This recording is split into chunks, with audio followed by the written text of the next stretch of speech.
Agora nós temos mais entrevista. Nós vamos falar agora com Arthur Igreja. Ele é especialista em inovação, negócios e economia. E ele nos fala sobre o novo normal, a vida das pessoas pós-pandemia do coronavírus. Boa tarde, Arthur. Seja muito bem-vindo ao Jornal da Rede Alesp. Boa tarde, obrigado. Arthur, a vida de todas as pessoas foi igualmente, então, ameaçada pela doença. O olhar humano, independentemente de rótulos, crenças, deve prevalecer em um novo mundo? Com certeza, ninguém imaginava que 2020 teria todo esse impacto, tanta novidade, né? Então, eu sempre comento que quando nós paramos para lembrar como é que era 2019, parece que é um ano que aconteceu há 10 anos atrás. Verdade. Então, nós estamos vendo mudanças de décadas acontecendo na frente dos nossos olhos em semanas. Então, todo mundo está sendo impactado, todo mundo está mais resguardado, todo mundo está com saudade de alguém ou está privado de fazer alguma coisa que fazia com tanta liberdade. Então, eu acho que sim, nós vamos sair transformados, nós vamos ter uma vida que vai ter alguns elementos de 2019, alguns elementos desse período aí de aprendizado, porque nós não sabemos se nós teremos o fim da doença com a vacina ou se nós vamos conviver com ela, né? Se esse vai ser o novo normal. E o fato é que a vida vai ser diferente e nós passaremos a valorizar uma série de coisas que antes pareciam tão normais na nossa vida. Arthur, diversos setores da economia já estão tendo que se adaptar para a pandemia e visando, claro, o pós-pandemia. Quais serão os mais impactados por esse novo normal, né? Com certeza, todos os setores que têm as maiores restrições. Então, as maiores restrições são de viagens, deslocamentos, aglomerações. É por isso que nós devemos ter as indústrias que dependem desses elementos são as que têm mais dificuldade. E também todos aqueles setores que são impactados por confiança do consumidor.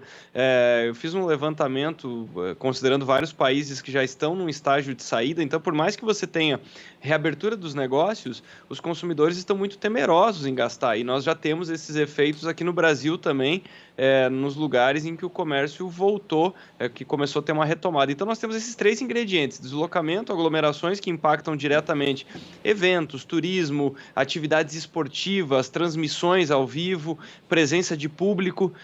E do outro lado, nós temos todo o varejo impactado por pessoas que ou perderam seus empregos, estão com salários reduzidos, ou simplesmente estão com medo, né? Estão preservando o dinheiro porque não se sabe se vai ter uma segunda onda ou não. Então, tem esse fator psicológico do medo que é bastante importante.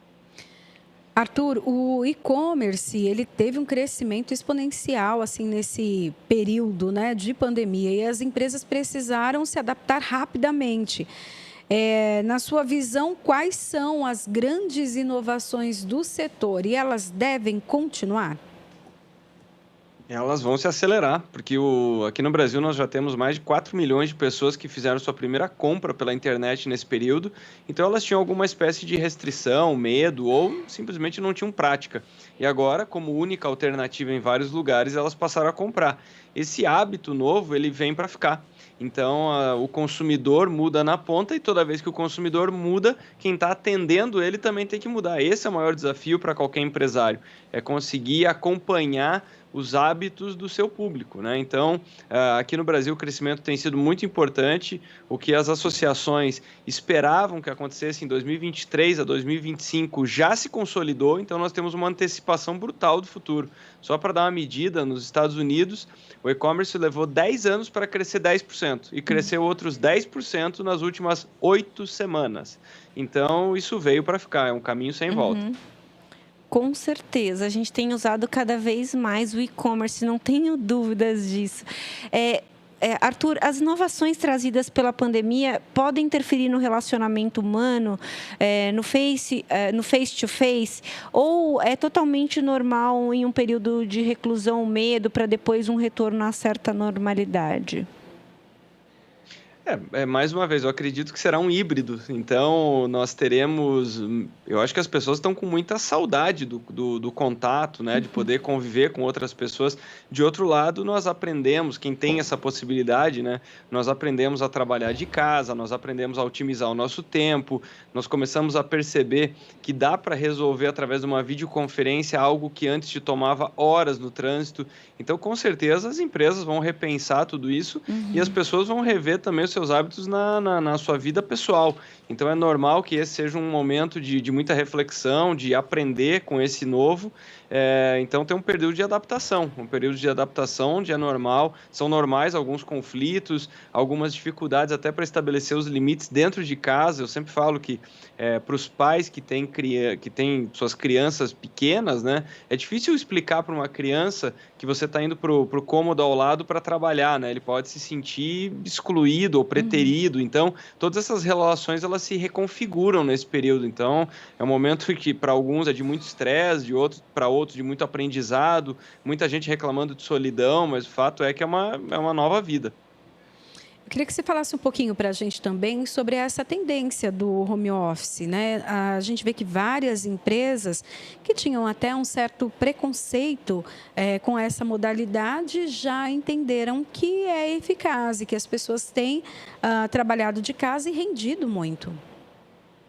Com certeza. Isso, se tem uma coisa que toda crise ou todo evento muito grande como esse traz, é uma ruptura de comportamentos. Então, a última grande ruptura que nós tínhamos tido aconteceu em 2008, em virtude da crise nos Estados Unidos. Até então, nós já tínhamos mais de 11 empresas que tinham tentado, por exemplo, fazer transporte compartilhado. As pessoas achavam muito estranho entrar no carro de um terceiro que não era um taxista. Mas a crise fez com que as pessoas procurassem tarifas menores e, de outro lado, alguns começaram a usar os seus carros como meio de vida. Então, sempre tem uma ruptura comportamental. E, nesse caso, como nós temos essa restrição de quarentena ou de menor deslocamento, ou simplesmente pessoas que querem se proteger do contágio, o home office veio para ficar. Ele, com certeza, é um dos grandes marcos aí da quarentena. E aí as empresas têm percebido o seguinte, que por mais que a pessoa não tenha, ela não precisa nem ter uma performance igual ela tinha no escritório. Simplesmente a área a área física que essa empresa pode poupar, ela pode poupar em aluguéis, ela pode poupar em tempo, devolver tempo para as pessoas vão poder passar mais tempo com as suas famílias. Então, essa transformação, tanto do lado das pessoas, os colaboradores vão continuar demandando, mas mais uma vez, não vai ser um mundo. Algumas empresas têm falado que vão usar home office para sempre, isso não é verdade. Tem coisas que são insubstituíveis. Então, a internet, ela aproxima, mas de outro lado, ela potencializa conflitos, né? Então, tem determinados assuntos que não há nada melhor do que você estar conversando no cafezinho, trocando ideia, ou se você tem que trabalhar, resolver um determinado conflito, nada substitui o olho no olho. Por isso que eu acredito que, se em janeiro nós não entendíamos a pandemia, agora nós estamos exagerando os efeitos do home office. Nós teremos aí um modelo que combina o melhor desses dois mundos. Sim, com certeza, o equilíbrio entre os dois, com certeza. Arthur, eu queria, voltando um pouquinho para essa questão da retomada e da economia. Você, na sua avaliação, algum setor pode não retomar ou pode ter uma dificuldade maior? Você falou um pouco da questão do turismo aí no começo da conversa, mas efetivamente, em algum momento, o turismo eu acho que é um segmento que, de fato, pode demorar, mas vai retomar. Mas na sua avaliação, pode não voltar? Eu acho que o caso é muito pontual, sabe? Não dá para generalizar. Tem setores que vão sofrer mais. Então, é o caso do turismo, é o caso das companhias aéreas, elas vão sofrer mais. A malha aérea está muito reduzida, mas aí é um impacto que depende da empresa. Então, tem empresas que têm um porte maior, elas conseguem se proteger mais, elas têm capital mais abundante, conseguem acessar recursos mais baratos, e tem outras empresas que estavam mais expostas a risco. Então, o que acontece? O que acontece com toda a crise é que tem setores que apanham mais, mas dentro desse setor nós, mesmo dentro dos setores que mais sofrem, nós temos vitoriosos. Então, por exemplo, o que está acontecendo na França, na Itália, na China, países que já estão num outro estágio da pandemia? Nós temos o turismo voltando, mas é um turismo muito mais local. Então, as pessoas querendo fazer viagens de carro, fazer deslocamentos mais curtos. Então, quem são os perdedores dentro do turismo? Aqueles que atuam no turismo de longa distância ou internacional. E nós temos possíveis ganhadores que são pousadas, que são pessoas que querem fazer um turismo mais ecológico, mais rural. Então, é complicado falar sobre um setor que possa ter problema. O mesmo acontece no varejo. Nós temos pequenos varejistas ou até mesmo grandes empresas que estão passando por problemas e estão fechando suas portas. E, de outro lado, nós temos uma grande varejista aqui no Brasil que está batendo o recorde de valorização na Bolsa. Então, é um momento que sempre traz consolidações. As empresas que estavam mais preparadas tendem a comprar as empresas que passaram por mais problema. Então, na verdade, é uma redistribuição de market share. Tem empresas que, inclusive, crescem muito em meio a crises, mesmo em setores bastante complicados. Nós temos agora uma volta gradativa por fases do comércio e da economia aqui, principalmente do estado de São Paulo. Eu queria que você falasse um pouco, então, dessa volta à economia e as empresas. Elas vão precisar se reinventar, mesmo com todos os cuidados necessários por conta da saúde. Ainda assim, é preciso se reinventar e atender o cliente de maneira diferente? Com certeza, e esse é um ponto fundamental que eu sempre destaco. Alguns empresários têm achado que simplesmente basta voltar a abrir as portas para atrair os consumidores. Então, nós temos que lembrar que é um consumidor que está preocupado com a sua vida financeira. Então, o empresário ele tem que pensar se o mix de produto ainda é adequado. Não é simplesmente tentar vender o estoque que ele tinha até então. As pessoas vão procurar por itens mais acessíveis, elas vão procurar outras categorias de produto e, principalmente, essa empresa que está reabrindo, ela tem que fazer um esforço muito importante de proteção dos seus colaboradores e comunicar o que ela está fazendo para proteger os seus clientes. Então, é muito melhor pecar pelo excesso, sabe? Errar no excesso do que na escassez. Então, o que eu quero dizer com isso? Visitando alguns supermercados, algumas lojas, o que eu percebo algumas delas tomaram todos os cuidados, e aí é natural que a pessoa que vai, ela se sente segura e ela recomenda essa loja para os seus amigos, para os seus familiares.